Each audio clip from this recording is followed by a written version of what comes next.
Hi everybody. Today we're going to talk about the biggest mistake I see when people are trying to fast. And it's not just a mistake that regular people make. People in studies do the same mistake, and we're going to talk about it coming right up.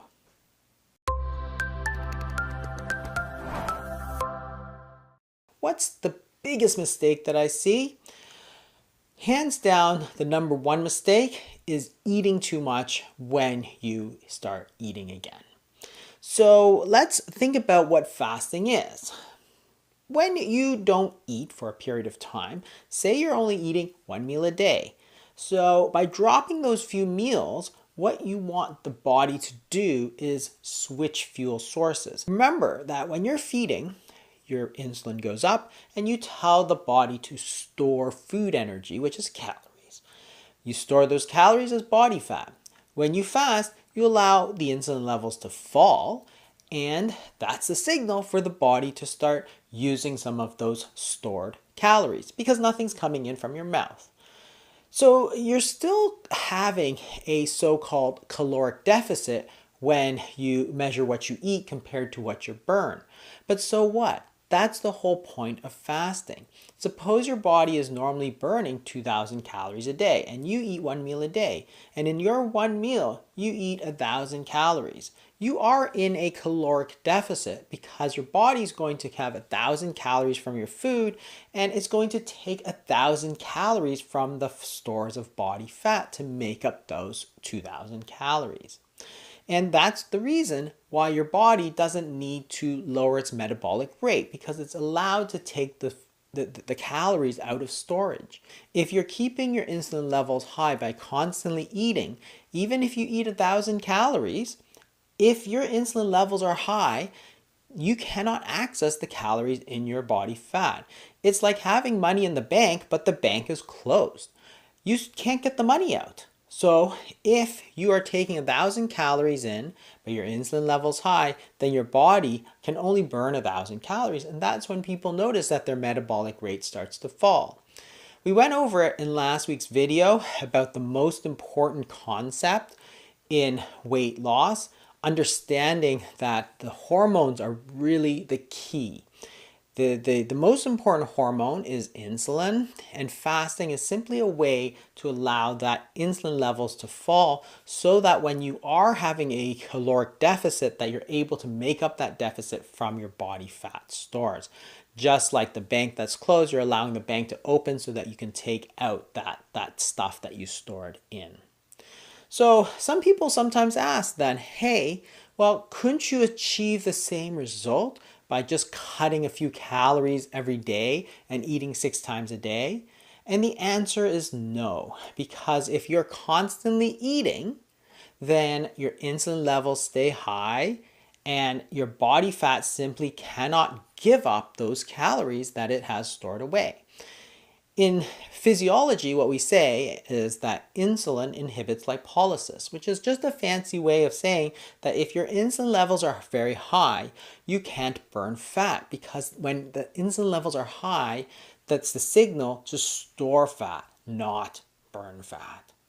So let's look at some of the studies that have been done over the past 5 years looking at intermittent fasting, and unfortunately they've made some of these same mistakes. That is, when people are eating again on that fast day, they eat too much. So if you eat 2,000 calories in a single meal, and you're fasting the rest of the day, well, if you're burning 2,000 calories, you're still not going to have any type of weight loss, because you're storing 2,000 calories in that one meal. The rest of the time, you just release it for the rest of your body.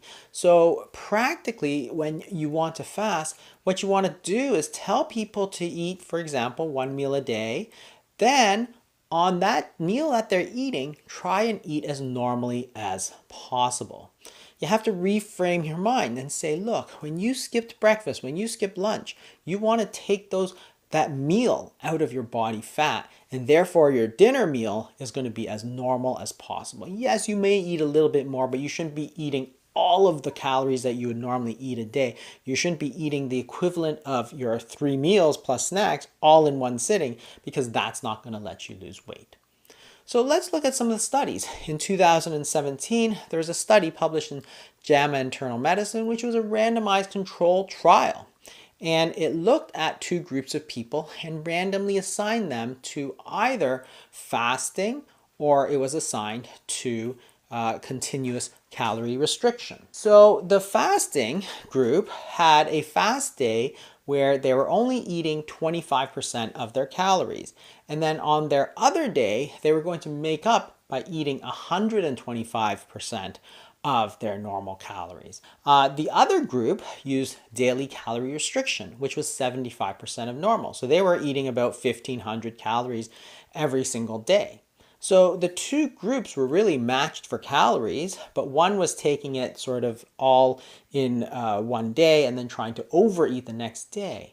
And you can see the mistake here because your fasting is really a time that you're supposed to be allowing your body to eat its own body fat. So if you're going to store excessive amounts on the day that you're not fasting, well, you're just going to use up the excess that you put in. So that doesn't make any sense, and therefore you wouldn't expect to find any difference between the two groups. And unfortunately, that's exactly what they found.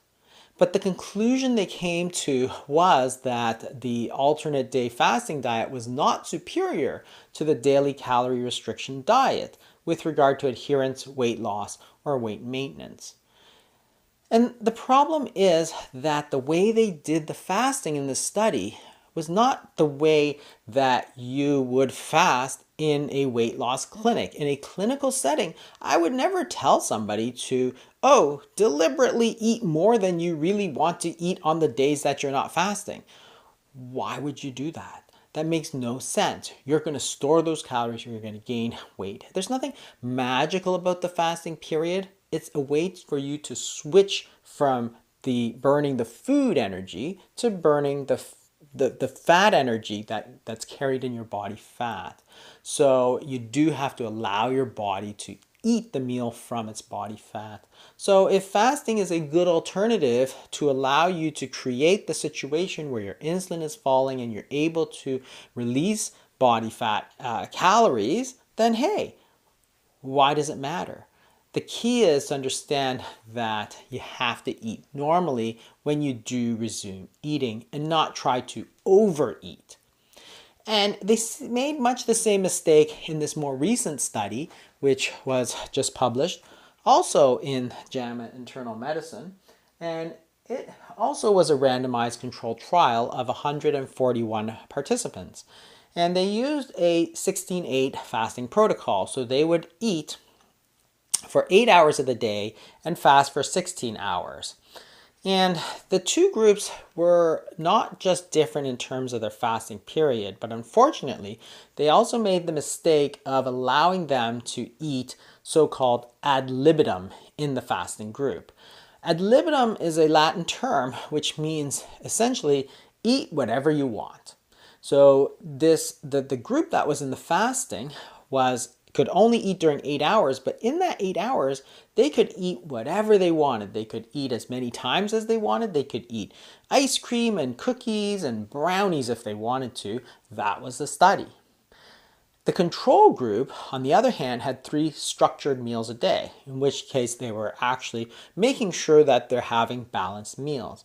And you can see the mistake in this study, which is nothing like you would do in clinical medicine.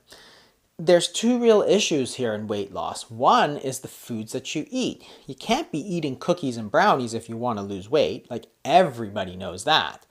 But the other issue is how often you eat. So those 2 issues are now being changed. So the fasting group, yes, they're doing a bit better in that they're not eating all the time, but they're doing worse in that they're allowed to eat whatever they want. In a real clinic setting, I would never tell anybody to eat whatever you want during the fasting period. You're not going to lose the weight that way. Even if you're going to eat for 8 hours of the day, you still got to stick to foods that are healthy, that are unprocessed. So what they did was they mixed these 2 problems. They're sort of like 2 levers that you can pull. You can pull the what to eat lever, which is if you eat healthier foods, you can lose weight. And there's a lever of how often you eat. That is, if you eat less often, you're also going to lose weight. So they pulled the lever in terms of the fasting. They fasted more, but then they pushed it up, the lever that allowed people to eat whatever. So again, if one is up and one is down, well, in the end, you're not going to lose weight.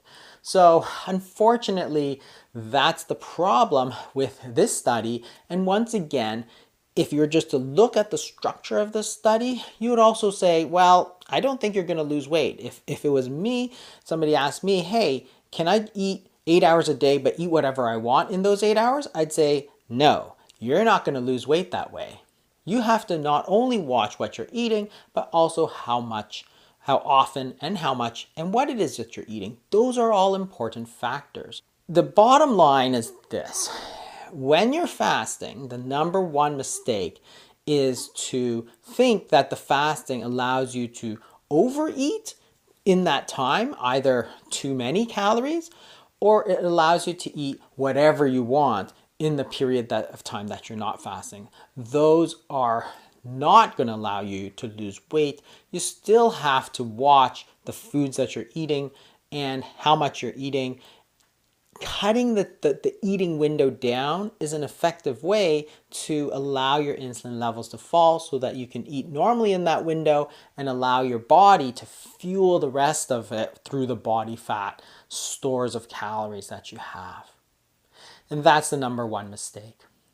If you're interested, I would really recommend going to watch this previous week's video of the most important concept in weight loss, really talking about how the hormones interact with the calories and how that allows you to lose weight properly. Thanks for watching, everybody.